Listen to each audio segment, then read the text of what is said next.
मुंबईतल्या मुलुंड परिसरातला मराठी आणि परप्रांतीय वाद समोर आलाय। एका प्रवाशाने परप्रांतीय रिक्षा चालकांना हुज्जत घातल्याची तक्रार मनसे कार्यालयात केली। रिक्षा चालकानं राज ठाकरेंबाबत आक्षेपार्ह वक्तव्य केल्याचं सुद्धा प्रवासी म्हणाला आणि त्यानंतर मनसे कार्यकर्त्यांनी मनसे स्टाईलने या रिक्षा चालकाला धडा शिकवत त्याला माफी मागायला प्रवृत्त केलंय। मनसैनिकांनी रिक्षा चालकाच्या कानशिलात लगावली। रिक्षा चालकानं माफी मागत पुन्हा असं न करण्याचं सुद्धा आश्वासन दिलंय।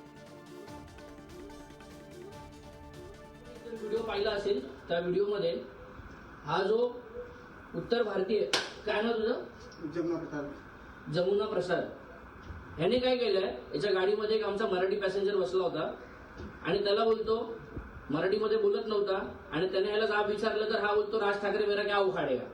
याला आता आम्ही मनसे प्रसाद तर दिलेलाच आहे। हा आता तू इथे सर्वांसमोर माफी माग।